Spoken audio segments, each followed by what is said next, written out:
Hey guys, what is up? Welcome back to my channel. If you're new here, welcome. My name is Kayla, also known as Thrifty Mom of Two here on this YouTube channel.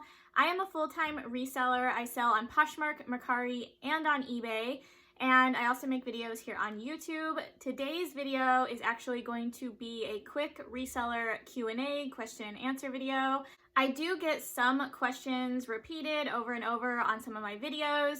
And while I do try to answer each and every one of you guys individually, I love reading through all of your comments and questions and everything.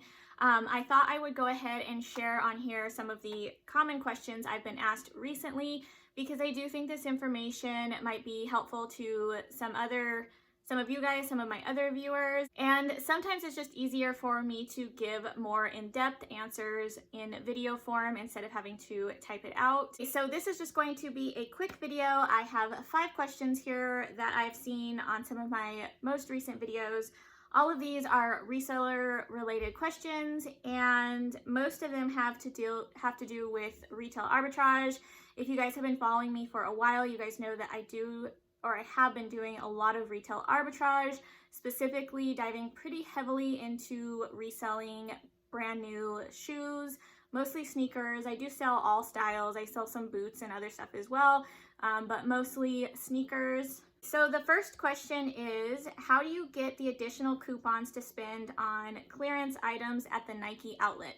So I do talk a lot about how I source at outlet store locations, and primarily at the Nike outlet, I shop the back hash wall or discount wall.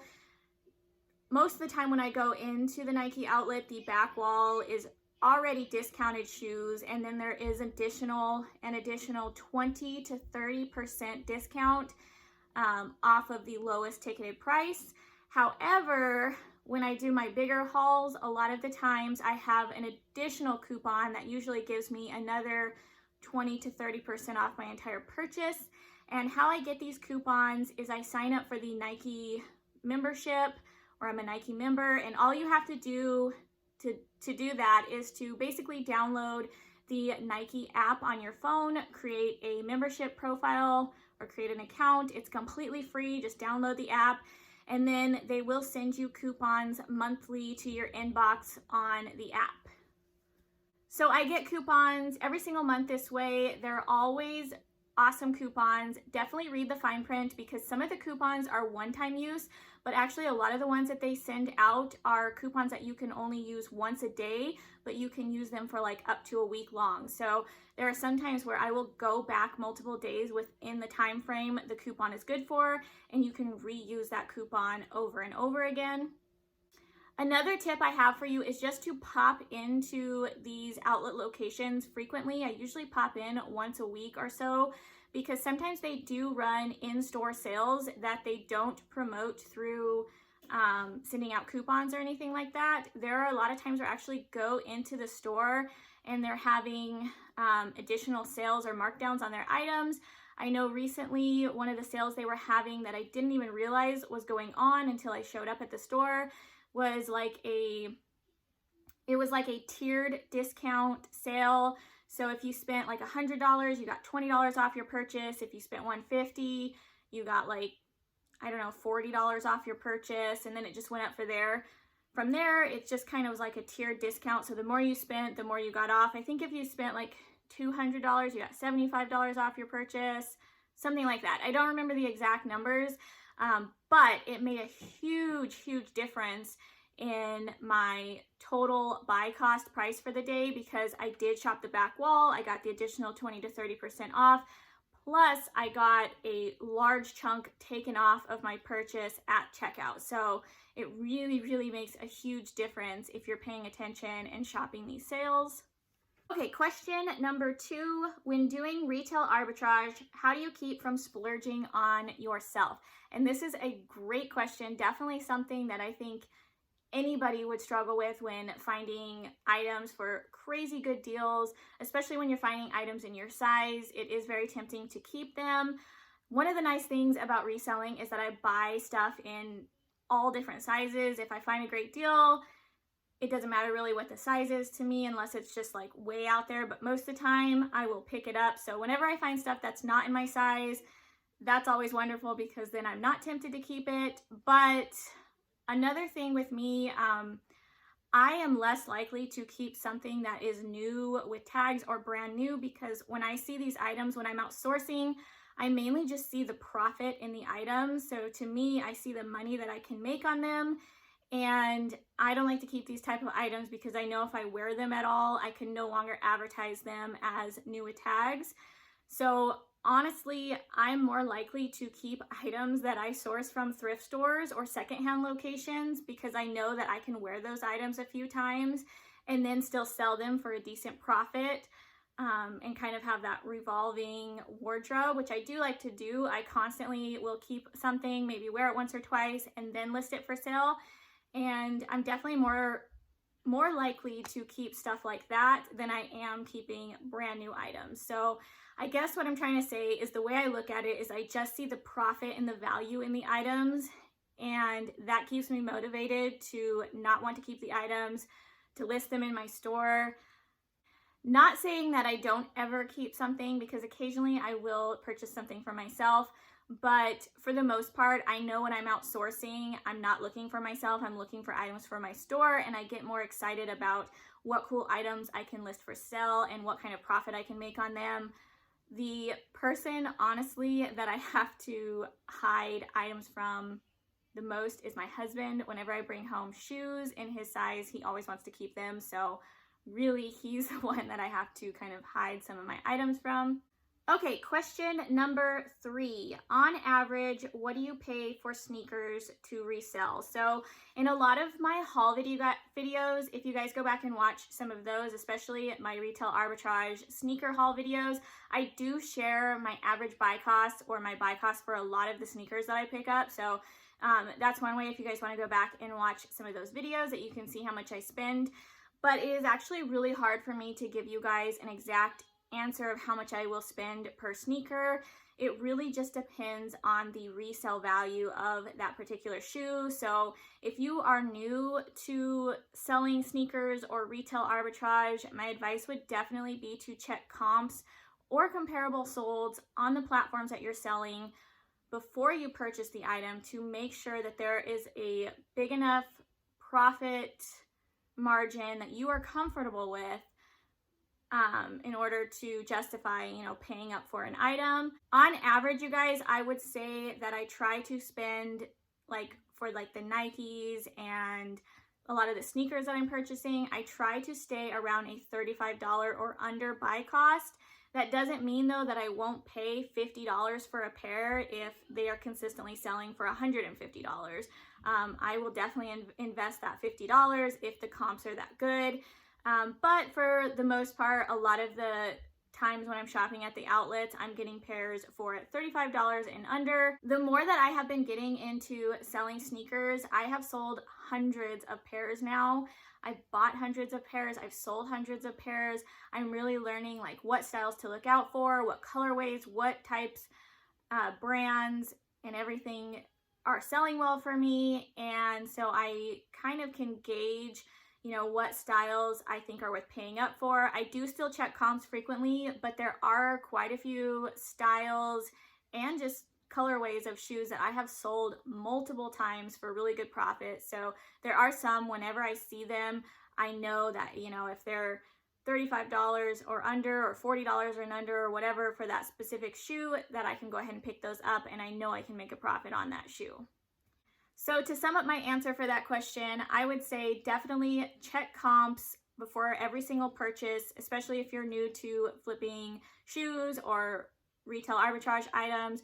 Check comps, make sure you're comfortable with the profit margins, and just do that for every single item until you really gain that knowledge and kind of gauge what is selling well for you, what is worth paying up for, and what is not. I think with time, you just kind of gain knowledge and experience, and you get better and better at choosing which items to pick up. Okay, question number 4. Where do you find all those Nikes? So I do sell a lot of Nikes, but I sell a ton of other really awesome name brand shoes as well, not just Nikes. But I've mentioned also in my videos that I do shop primarily at outlet store locations or discount stores like Ross, TJ Maxx, Burlington, Nordstrom Rack.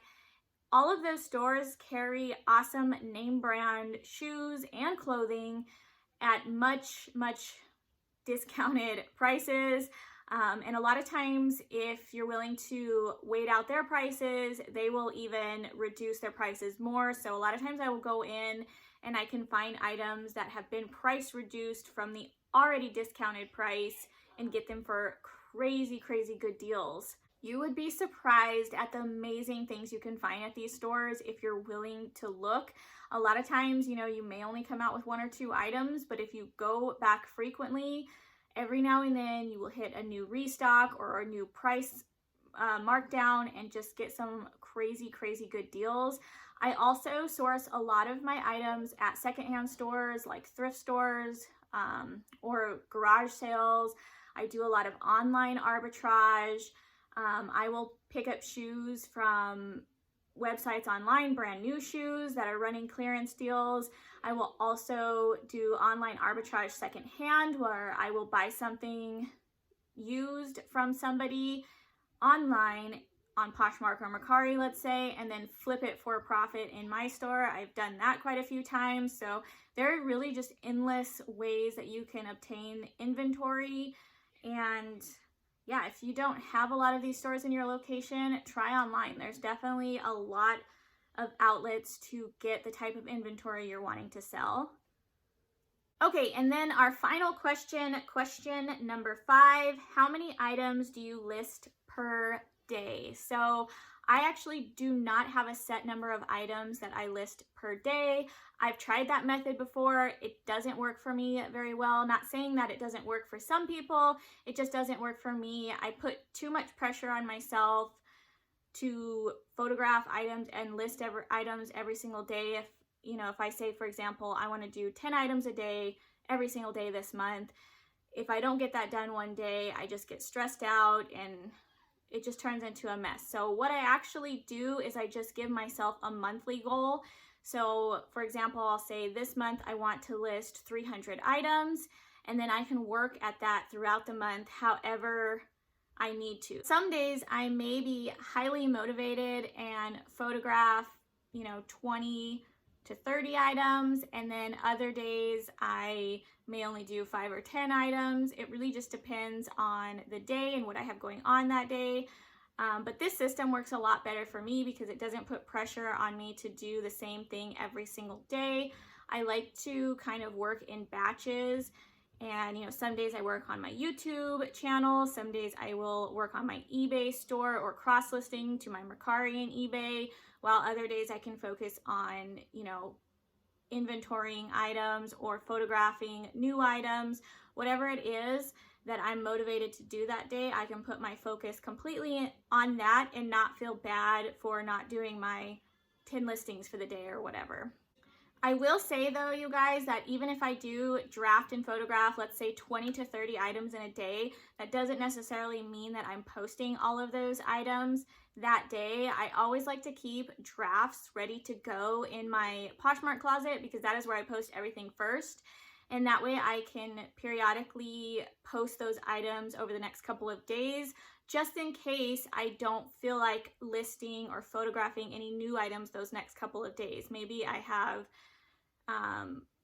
things I'm doing with my family, or maybe I plan on going sourcing those days, or just other things. I have other things going on that I know I won't be able to list new items. So I will have drafts kind of in my reserve ready to go so I can periodically kind of just put them into my store. Yeah, guys, that is just kind of what works best for me. I like to just give myself a monthly goal and then chip away at that goal however I see fit, on days that I'm motivated, on days that I'm home and have time to do things. I will work extra hard at my goals, and I can pick and choose what I want to do each and every day versus having like a set number every single day. That just works better for me, may not work for everybody. Okay guys, so that wraps up today's question and answer video. I think I might put one of these videos out every so often once I have, maybe like 5 questions or so that I feel like are worth sharing in video form or that I've been asked multiple times, I will go ahead and make one of these videos. So if there is anything that you are curious to know or have any reselling related questions or personal questions, as long as they're appropriate, you can leave those down in the comments below and I will try to add them into one of my Q&A videos. I will also try to respond to you guys individually as best as I can, but you know, like I said, it's just easier for me to elaborate more in video form, and this way I can share this information with all of you guys who watch my channel. So thank you guys so much for being here today. I hope you're having a great day. I hope you have a great rest of your week, and I almost forgot, please give this video a thumbs up on your way out. Make sure you're subscribed to this channel, hit the little bell notification so you don't miss my future uploads, and I will see you guys in my next video. Bye guys.